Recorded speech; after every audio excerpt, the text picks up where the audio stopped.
Sophie Cunningham, she did it again.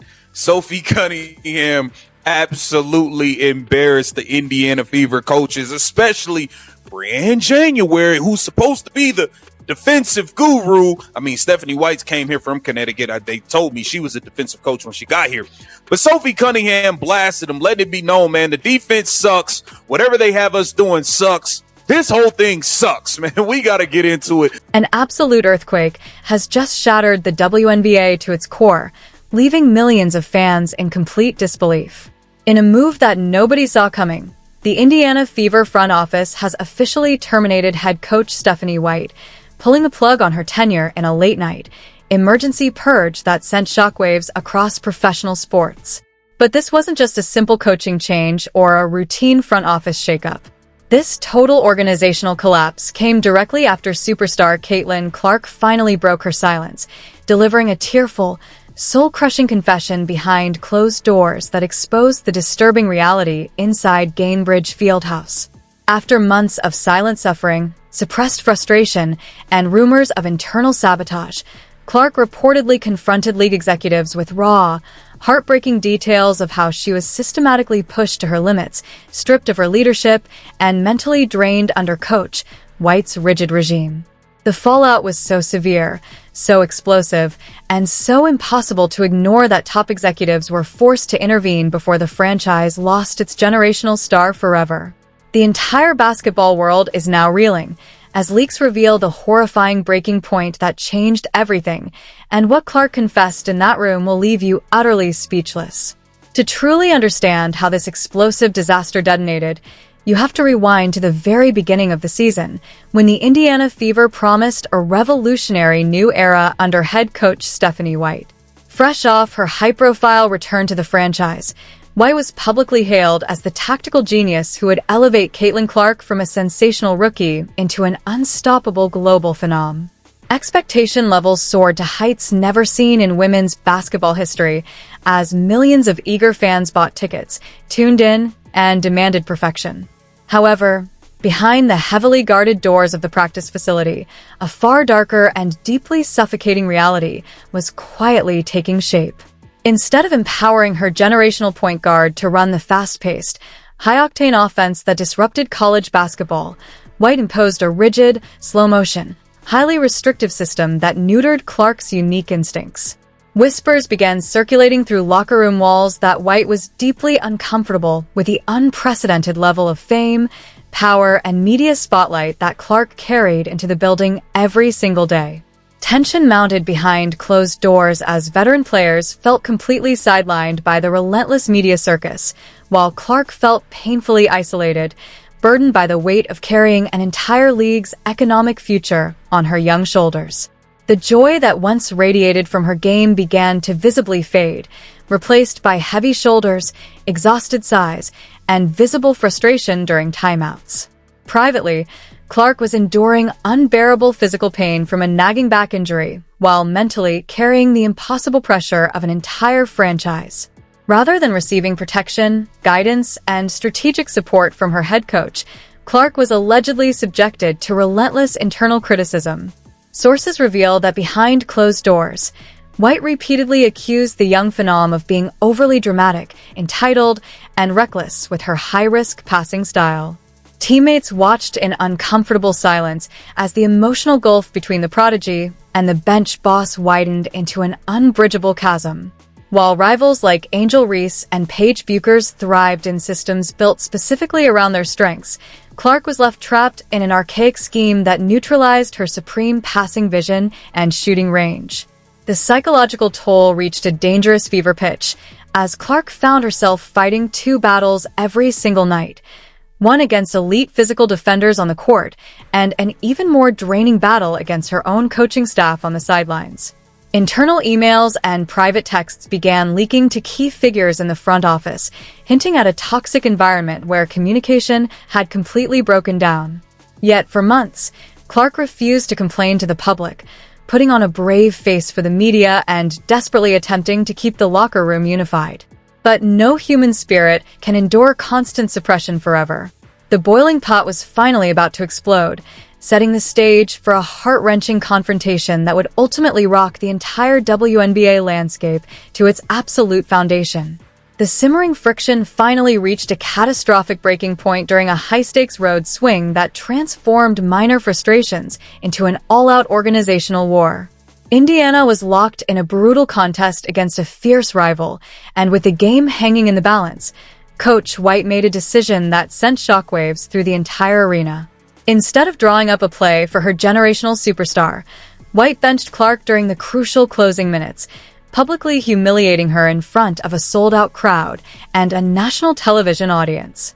The sidelines instantly devolved into absolute chaos as veteran guard Sophie Cunningham stepped directly into White's face, screaming at the top of her lungs to defend the young prodigy. Cunningham openly berated the coaching staff, shouting that their game plan was completely whack and accusing assistant coach Breanne January of completely failing to build a competent defensive system. Security and team personnel had to step in as the bench erupted into a terrifying shouting match, exposing the total collapse of authority to the entire world. When the team finally retreated into the privacy of the locker room, the situation spiraled completely out of control. White reportedly slammed the door and retaliated with unbelievable fury, threatening to strip both Clark and Cunningham of their starting roles for daring to challenge her supreme authority. It was in that exact moment of intense hostility that the first shocking twist hit the franchise like a freight train. Overwhelmed by the toxic atmosphere, physical exhaustion, and months of emotional suppression, Caitlin Clark completely broke down in tears right in front of her teammates. She did not yell or scream. Instead, she sobbed quietly, revealing that her back injury had been severely aggravated for weeks because the coaching staff forced her to play through unbearable physical agony just to save White's job. Clark confessed that she was being pushed to the brink of physical collapse, forced into high-impact minutes while receiving zero protection from hostile defenders who were targeting her every night. The room went dead silent as the sheer magnitude of her confession set in. Their franchise cornerstone was being broken mentally and physically from the inside out. Horrified by what they had just witnessed, several veteran players immediately walked out of the locker room, flatly refusing to play another single minute under White's banner. The revolt was no longer just a rumor or subtle friction. It had officially become an active, full-blown player mutiny. Desperate to maintain complete control over the narrative, White attempted to enforce a strict media blackout, ordering the players to hide the truth and pretend it was just a standard physical recovery day. But the damage was already done, and word of Clark's heartbreaking locker room breakdown was already leaking to top league officials, setting off alarm bells at the highest levels of the WNBA. Within hours of the locker room breakdown, news of the internal revolt leaked straight to WNBA headquarters in New York, triggering absolute panic among league executives. League Commissioner Kathy Engelbert immediately recognized that the WNBA's most valuable economic asset was being pushed to the brink of total physical and mental collapse. If Caitlin Clark requested a trade or walked away from the sport due to toxic management, the league's multi-billion-dollar media deals and unprecedented attendance boom would instantly evaporate.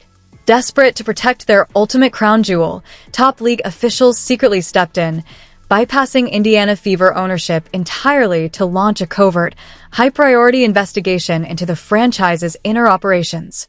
They dispatched independent medical specialists and player relations representatives to conduct private, off-site interviews with key members of the roster. What those investigators uncovered sent shockwaves through the highest offices of professional sports. It wasn't just a basic personality clash between a star player and a head coach. It was a systematically toxic environment fueled by deep professional jealousy. Staff members revealed that assistant coaches had actively downplayed Clark's physical injuries, dismissing her excruciating back pain as visual drama intended to draw extra media attention away from the team's tactics. Then came the second shocking twist that completely shattered the organization to its core.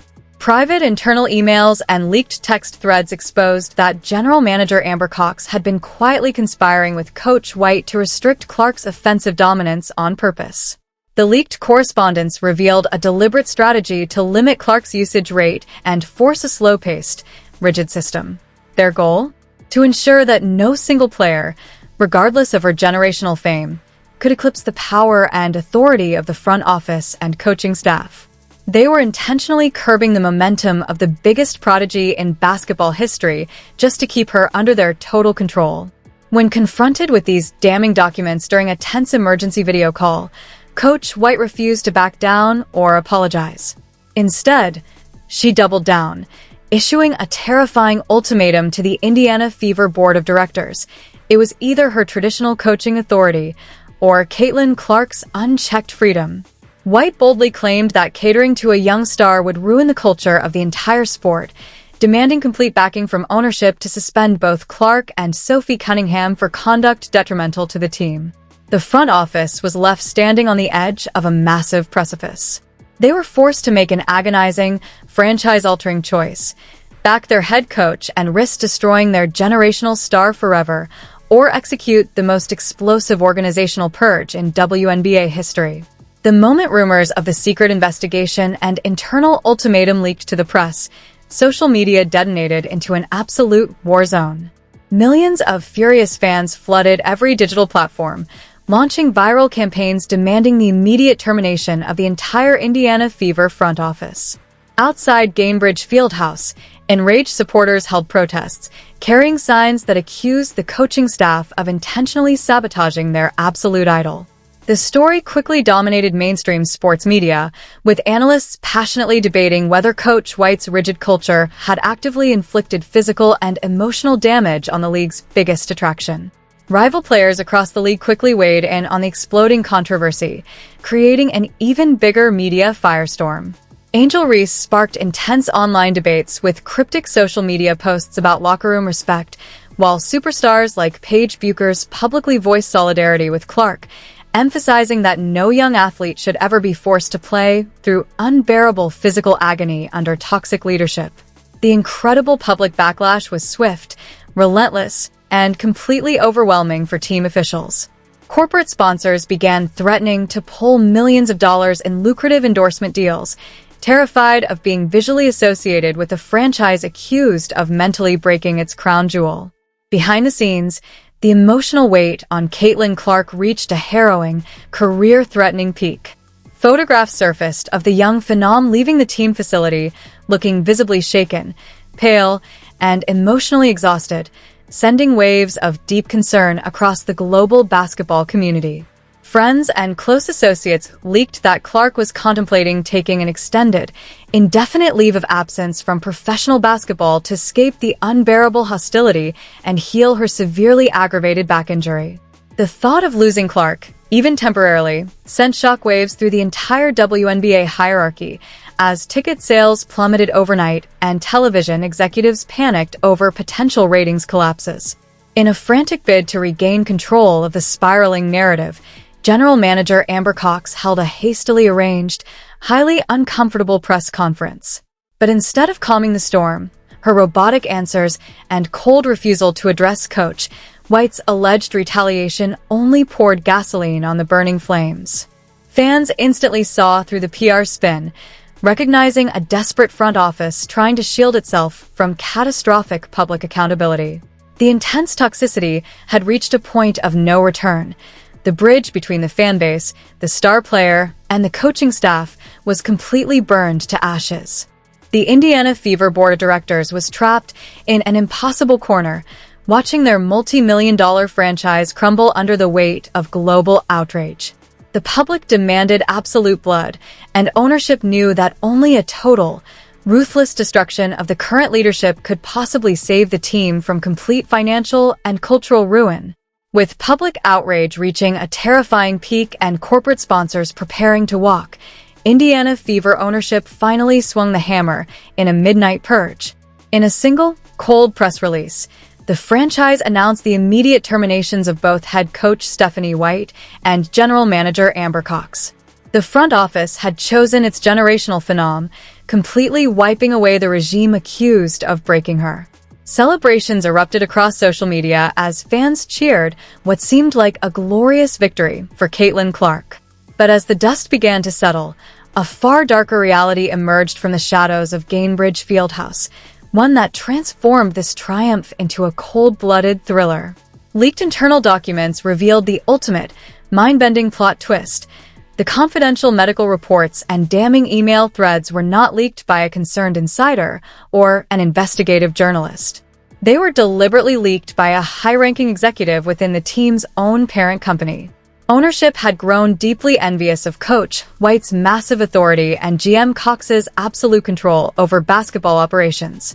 Recognizing Clark's emotional vulnerability and physical exhaustion, they intentionally weaponized her tears to trigger a public execution of the coaching staff, using the superstar as a tragic pawn in a cold, corporate power grab. They didn't save Caitlin Clark. They used her raw, broken state to consolidate absolute control over the multi-billion-dollar franchise. When Clark discovered that her private heartbreak, tearful breakdown, and severe medical records had been exploited for corporate warfare, the emotional shock completely shattered her spirit. Realizing she was surrounded by ruthless executives who viewed her not as a human being, but as an economic shield, Clark made a quiet, terrifying decision that will fundamentally alter the future of women's basketball forever. Late last night, an encrypted message was delivered directly to League Commissioner Kathy Engelbert's private line. Clark's legal team has officially drafted a formal, non-negotiable demand for an immediate contract buyout and trade request, declaring she will never step foot on the floor in an Indiana Fever jersey again. If her request is denied, Clark is prepared to walk away from professional basketball entirely, turning her back on the WNBA at the absolute peak of her fame. Now, the entire league stands on the absolute edge of a sheer cliff. Will the WNBA force a trade that reshapes basketball history, or will the world's biggest superstar walk away forever? This is officially the most explosive, career-ending scandal in WNBA history, and the future of professional basketball hangs in the absolute balance. Is Caitlin Clark completely justified in demanding an immediate trade after being exploited in a ruthless corporate power grab, or should she stay and fight for the franchise that drafted her? Did ownership go too far by using her heartbreaking breakdown to fire Coach White, or was this radical purge the only way to save her generational talent? We want to hear your absolute, unfiltered thoughts down in the comments below right now. Hit that subscribe button, slam the like button, and turn on all notifications because we are tracking every single update, leak, and trade rumor as this historic chaos unfolds. Don't miss a single second. Subscribe now and stay tuned for the next explosive update.